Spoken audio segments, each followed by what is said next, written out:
Heat Media Day continues, 2025. Pelle Larsson sitting down with us now for 104.3 WQAM. I was talking with Spo earlier, and he knows he has a reputation with some of the young guys where, they might feel a certain way throughout the season about his expectations for you and how much he pushes you guys at times. What was that experience like with Coach Spo,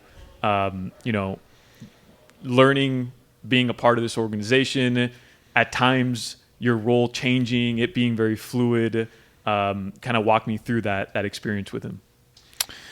Yeah, I mean, he's definitely, has high standards, and I think it sets a good example for the rest of the team and especially young guys coming into the league, just how you handle business.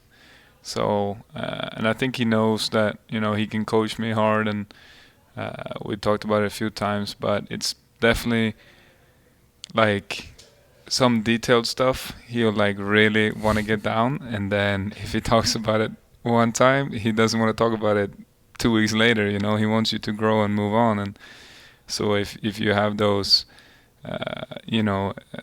brain farts, yeah, and then you mess something up that you were messing up a long time ago, he's gonna be like, I thought we moved past this. So he's definitely trying to progress you and get you ready. How was it, having the opportunity at points in the season to kind of come in and inject your energy? The coaching staff is always talking about impact winning. And I felt like when you got the opportunity to play, especially late in the season when the team was making that push to be in the playoffs and go through the play-in tournament, you impacted winning. So what was that like where, you're not getting consistent minutes at times, but then all of a sudden you're kind of thrown into this role where you have to make winning plays? It was just really fun. I mean,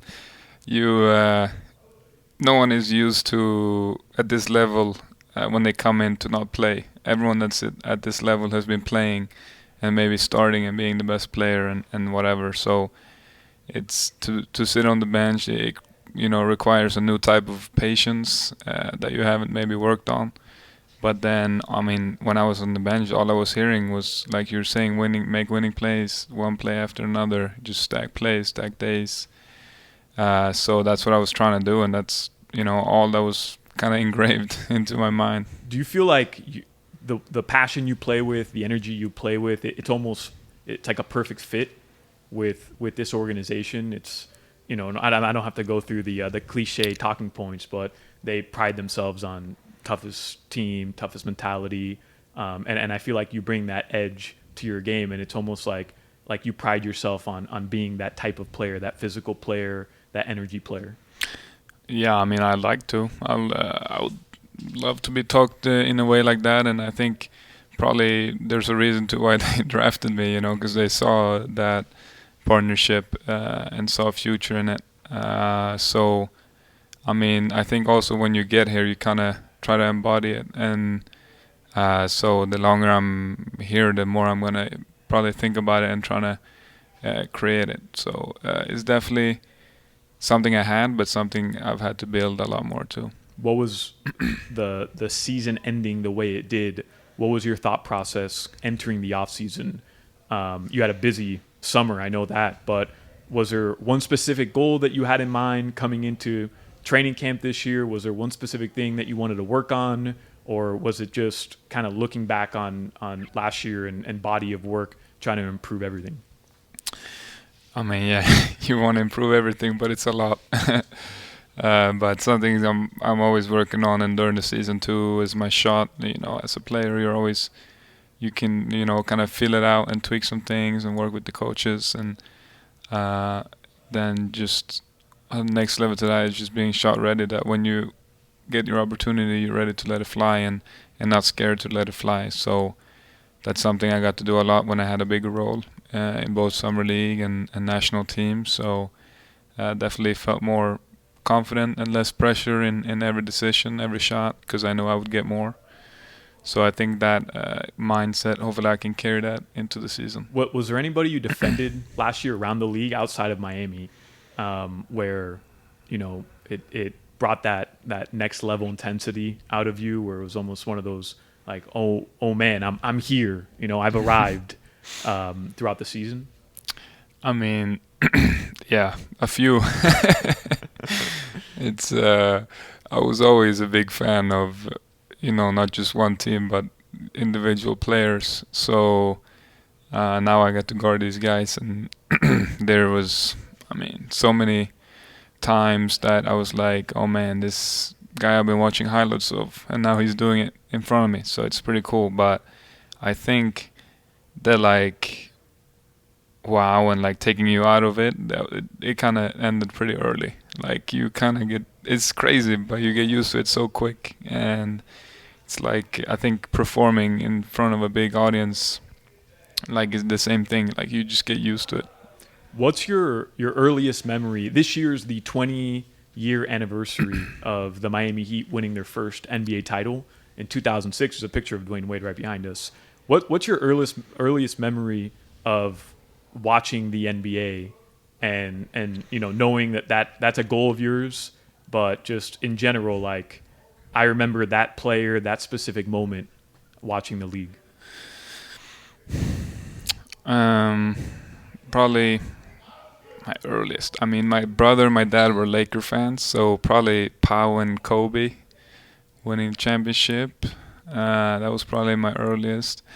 But I know like exactly where I were when Ray Allen hit the shot in 2013. Yeah, that's when I was like really locked in. Where were you? I was on an island outside of Stockholm celebrating Midsummer.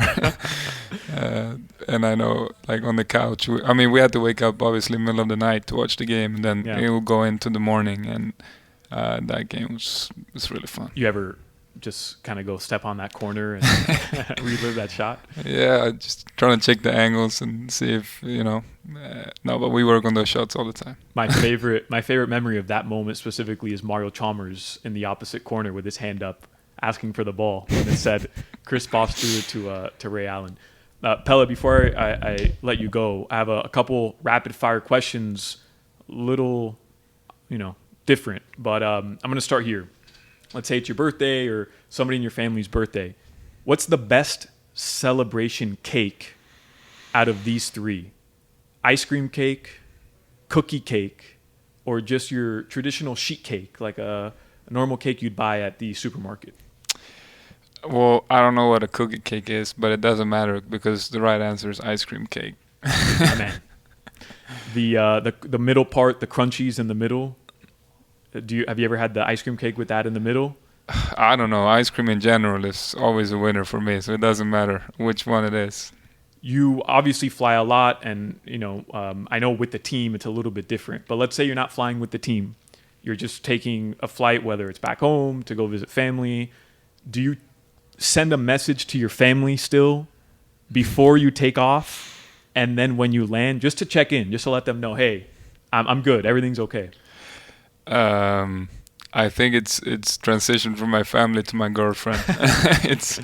She's more into my day-to-day life than my family. So if I'm going to Sweden, I'll for sure let them know, like, yo, I'm here, but they gotta pick me up too, so that's you need the ride. I need a ride. But yeah, I do. Spo mentioned that experience being overseas, getting to know you, getting to know your family. What was that like to see him in a different light almost? He genuinely, when I spoke with him, it seemed like he really admired those moments to just get to know your family. And like, what was that kind of like to see him, again, just like differently, not as your coach, but kind of just as somebody who was around? Yeah, I think it's the most time we've had, like, consecutively to get to know each other, because like I know how busy it is for us during season, and it's even more busy for him. Like, he got more people to talk to, more like things to think of, and it's a really tough job. So it was nice to just have a conversation, like talk about like, obviously my family was there, but talk about his family too, and just him as a dad and my dad talking to each other. Like, it's good just to get to know each other. He told me he loved your dad. Oh, really? He's a big fan, yeah. Well, he loved that you said that. Yeah, is your family a little crazy sometimes? Nah, my family isn't crazy. They're chill. My family's pretty chill. Yeah. Very cool. Pelle, good luck this season, man. Rooting for you, and thank you. Appreciate the time. Yeah. Thank you.